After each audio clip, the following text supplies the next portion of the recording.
तो जनाब 4C supreme law international के इस नए एपिसोड में मैं आपका स्वागत करता हूं। आज मैं किताबी कानून की बात नहीं करूंगा। यूं तो मैं अक्सर जीवन के उन्हीं मसलों पर बात करता हूं जो आपको निजी तौर पर और डायरेक्ट प्रभावित करते हैं, लेकिन आज मैं उससे भी इतर अलग थोड़ा सा जाना चाहता हूं। कोरोना काल ने हमें एक चीज़ बता दिया कानून की दृष्टि से कि यह जीवन क्षणभंगुर है, हमारे किसी भी प्रिय के साथ कुछ भी हो सकता है और फिर हमारे मेहनत से अर्जित की गई संपत्ति विवादों में पड़ सकती है। जी हाँ जनाब, मैं विल की बात कर रहा हूँ।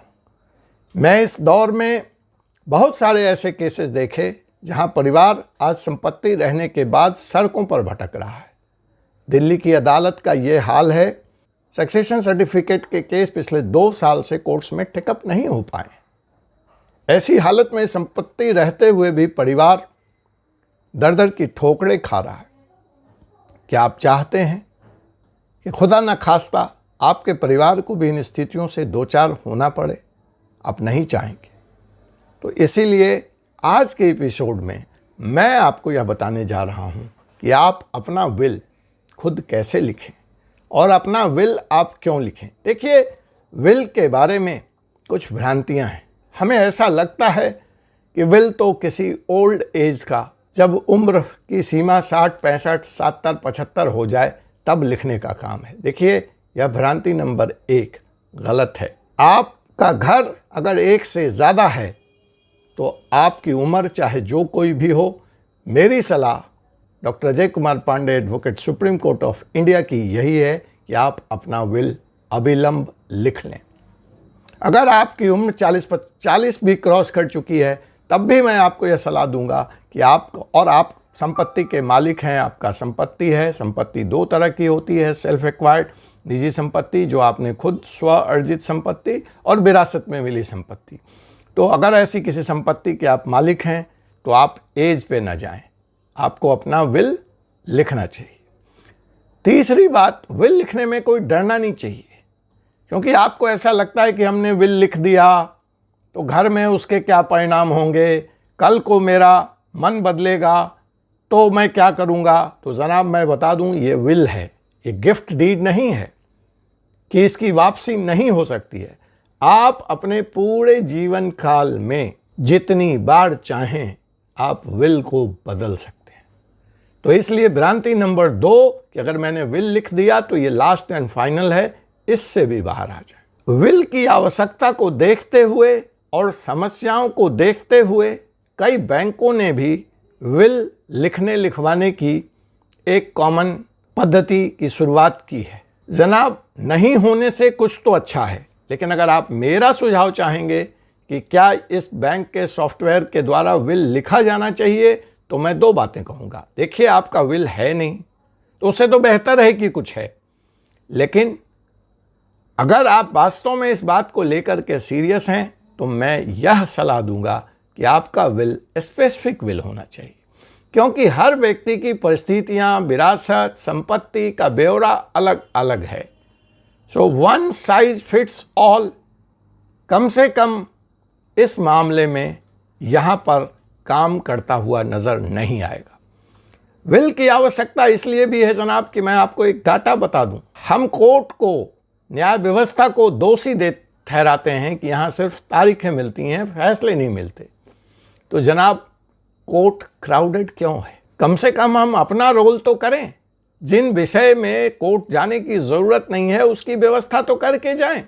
आज सिविल कोर्ट्स में 67% मुकदमे पारिवारिक संपत्ति विवाद बंटवारे से संबंधित है, और इसमें से 76% केसेस परिवार के खून के रिश्तों, भाई बहन, बहन बहन इत्यादि के बीच है। खून के रिश्ते, इससे अगर आप बचना चाहते हैं तो जनाब मैं तो यही सलाह दूंगा कि समय रहते आप विल लिख डालें।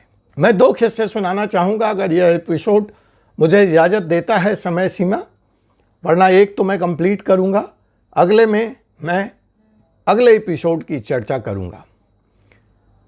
विल से रिलेटेड मेरे एक मित्र हैं बम्बई में, उनसे इसकी महत्ता को लेकर चर्चा हो रही थी। 4-5 मित्र वहाँ पे और भी मौजूद थे। तो मेरे मित्र ने कहा कि अजय जी देखिए, मैं अपने पिताजी का इकलौता वारिस हूँ, पिताजी की सारी संपत्ति मेरी संपत्ति है और मेरा बेटा भी मेरा इकलौता वारिस है, तो यहाँ कोई विवाद का स्कोप तो है नहीं। तो मैं विल लिखूं और विल न लिखूं, क्या फ़र्क पड़ता है। मैंने उनसे कहा, अपने मित्र से, आपका सवाल बहुत अच्छा है, लेकिन मुझे मेरे एक सवाल का जवाब दे दें। उन्होंने कहा जी पूछिए। मैंने कहा जनाब, एक परिस्थिति की कल्पना कीजिए जहाँ पे ना आप जिंदा हैं और ना आप अभी मरे हैं। संपत्ति पे आपके बेटे का हक इकलौता है, आपकी मृत्यु के बाद होगा। इस बात से क्या कोई इनकार है? उन्होंने कहा नहीं।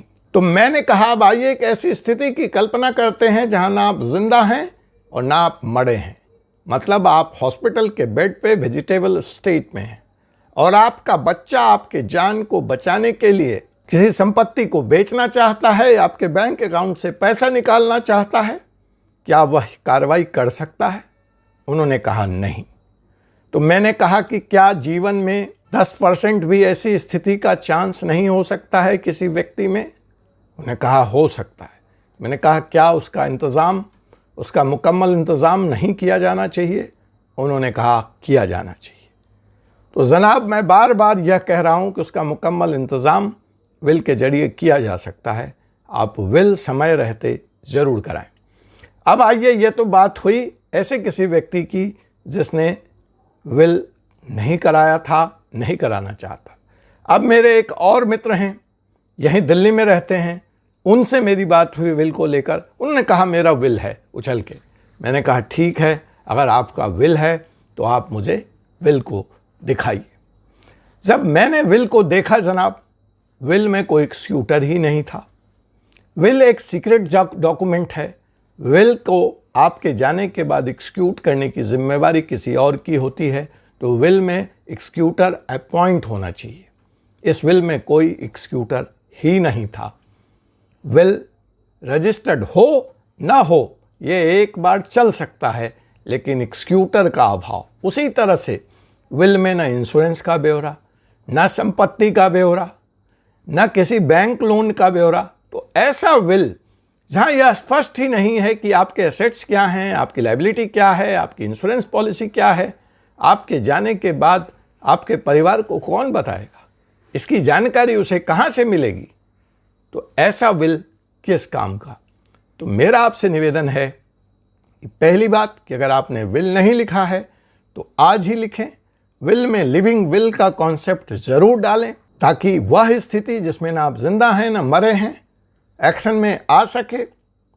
विल को रजिस्टर्ड भी कराएं। आपकी उम्र है, मेडिकल कंडीशन ठीक नहीं है तो डॉक्टर का सर्टिफिकेट भी लगाएं जनाब। विल में एक्सक्यूटर भी डालें।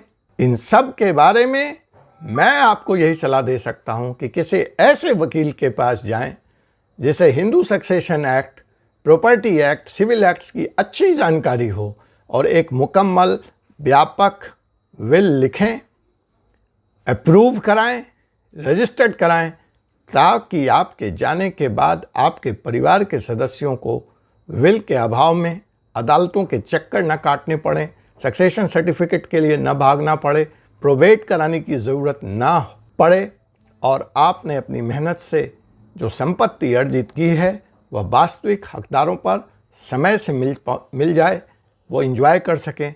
आप यही चाहते हैं ना? तो इसका रास्ता विल है। मेरे भाई, आज ही विल लिखें और अगर लिखा है तो उसकी समीक्षा किसी जानकार अच्छे वकील से करा लें। आपसे पुनः मुलाकात होगी एक नए एपिसोड में एक ऐसे ही महत्वपूर्ण विषय के साथ। तब तक के लिए मुझे doctor Ajay Kumar Pandey, advocate, Supreme Court को विदा दीजिए। अगर चैनल सब्सक्राइब नहीं किया है तो प्लीज़ सब्सक्राइब कर लीजिए और इसके बेल आइकन बटन को भी दबा दीजिए, ताकि कानून से संबंधित ऐसे विषयों की जानकारी आपको समय से मिलती रहे। धन्यवाद।